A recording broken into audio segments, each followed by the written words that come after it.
हे श्रेष्ठ आर्यजनों, रामनवमी के पावन उत्सव पर हार्दिक शुभकामनाएं। आप तो जानते ही हैं कि यह महापर्व भगवान श्री राम जी का जन्म के उत्सव पर आयोजित होता है। लेकिन भक्त वत्सल भगवान श्री राम जी अपने अनन्य भक्ति प्रतिष्ठा को स्थापित करते हुए इस महापर्व को उनके लिए समर्पित किया है। खैर, ये भगवान और भक्त की मर्यादा है, इसे हम लोग कितना समझ पाएंगे।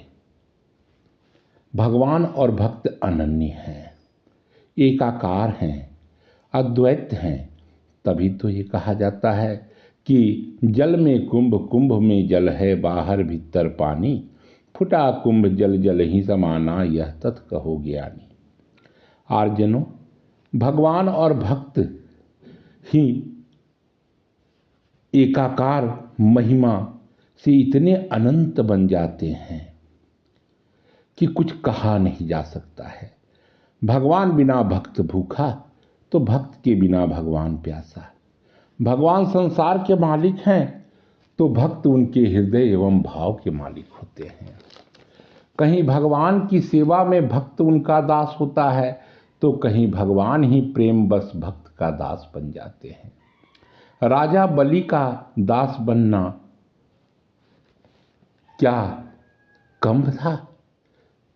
जो नारायण ने खुशी खुशी इस पेशा को स्वीकार किया था। महाराष्ट्र में एक गांव है मित्रों, पंढरपुर। वहां पुंडरीक नाम के ब्राह्मण अपने माता पिता के साथ रहा करते थे।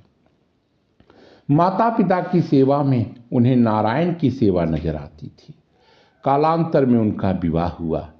नई नवीली पत्नी के आगमन से पुंडरीक का मन बिल्कुल बदल गया था। अब वह माता पिता की सेवा के बजाय अपनी पत्नी के स्वरूप में ही नारायण जी का दर्शन करने लगे और अपने पुण्य को खोजने लगे।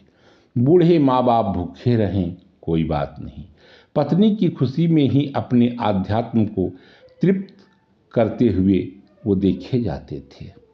एक दिन की बात है, गांव में एक महात्मा जी का प्रवचन हो रहा था। पुंडरीक भी अपनी पत्नी के साथ प्रवचन में शामिल हुए। महात्मा जी बोल रहे थे, भक्तों, इस दुनिया में प्रत्यक्ष श्री नारायण हमारे घरों में है। श्री के रूप में हमारी माँ तथा नारायण के रूप में हमारे पिता।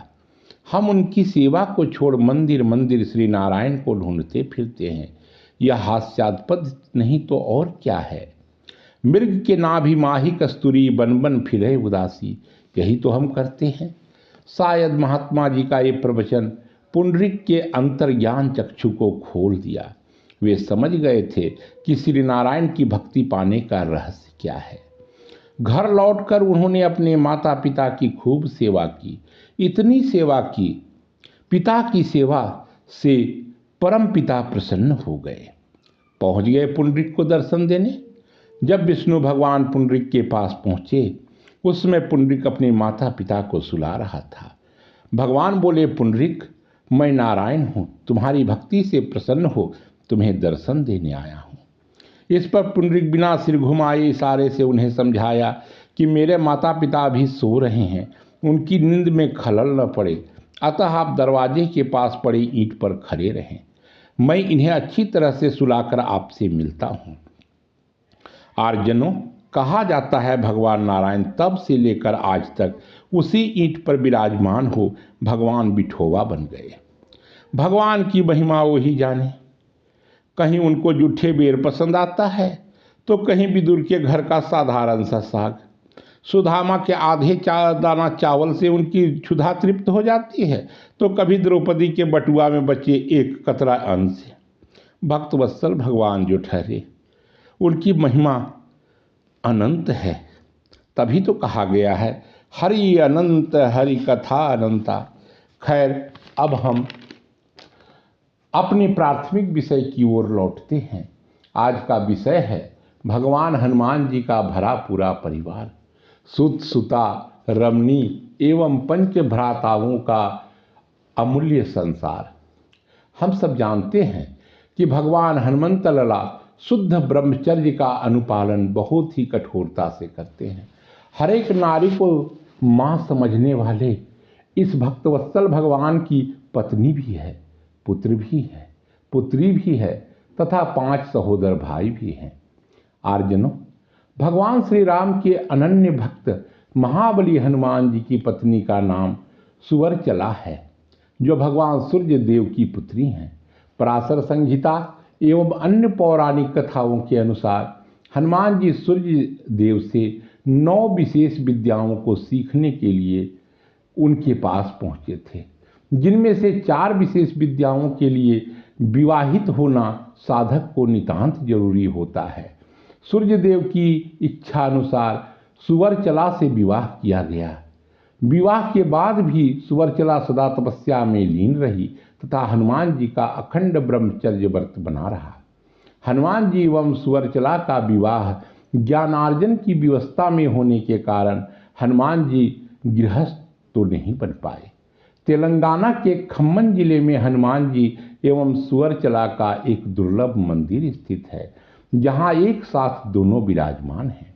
आर्जनों, अभी तक हमने जाना कि हनुमान जी विवाहित होते हुए भी बाल ब्रह्मचारी हैं तथा उनके पुत्र एवं पुत्री का कोई संयोग ही नहीं बनता। पर हमारे धर्मशास्त्रों एवं पुराणों आदि में हनुमान जी के एक पुत्र और एक पुत्री का उल्लेख भी मिलता है। प्रचलित कथाओं के अनुसार लंका दहन के दौरान हनुमान जी के कुछ श्वेत बूंदे एक मछली या मकर, जिसे आप मगरमच्छ भी कह सकते हैं, ने निगल लिया, जिससे मकर गर्भवती हो गई। कालांतर में अहिरावण के द्वारा उक्त मछली या मकर को पकड़कर काटे जाने से उसके गर्भ से बालक मकरध्वज का जन्म हुआ, जिसे उसने पातालपुरी का द्वार रक्षक बना दिया। यह कथा वाल्मीकि रामायण में वर्णित है। जहाँ तक हनुमान जी के पुत्री स्वर्ण रेखा का विषय है, तो एक अन्य लोक कथा के अनुसार जब हनुमान जी ने सूर्य देव से शिक्षा प्राप्त की, तब उन्होंने इस तपस्या से प्राप्त ऊर्जा को एक कन्या के रूप में जल में प्रवाहित किया। इसी कन्या का नाम स्वर्ण रेखा है, जिसे शक्ति का प्रतीक माना जाता है। थाईलैंड और कंबोडियाई राम कथा के अनुसार रावण की भी एक पुत्री स्वर्ण मच्छा, जो एक मत्स्य जल परी है, जो सोने की मछली कहलाती है।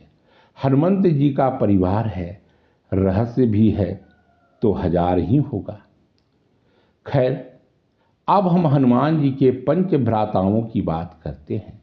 ब्रह्मांड पुराण के अनुसार हनुमान जी वानर राज केसरी और माता अंजना के 6 पुत्रों में से सबसे बड़े थे। उनके 5 अनुज मतिमान, श्रुतिमान, केतुमान, गतिमान और धृतिमान हैं। हनुमान जी के साथ उनके सभी भाई भगवान श्री राम के भक्त थे तथा लंका युद्ध में वानर सेना का हिस्सा भी बने थे। मित्रों, यहाँ यह जरूर जान लें कि हनुमान जी के अलावे उनके 5 भाई शुद्ध विवाहित एवं गृहस्थ थे। अब मतिमान की बात करें तो मतिमान कूटनीतिक ज्ञान और बौद्धिक क्षमता में माहिर थे, तो वहीं श्रुतिमान वेदों की ज्ञाता एवं ज्योतिष तथा खगोल की जानकारी रखते थे।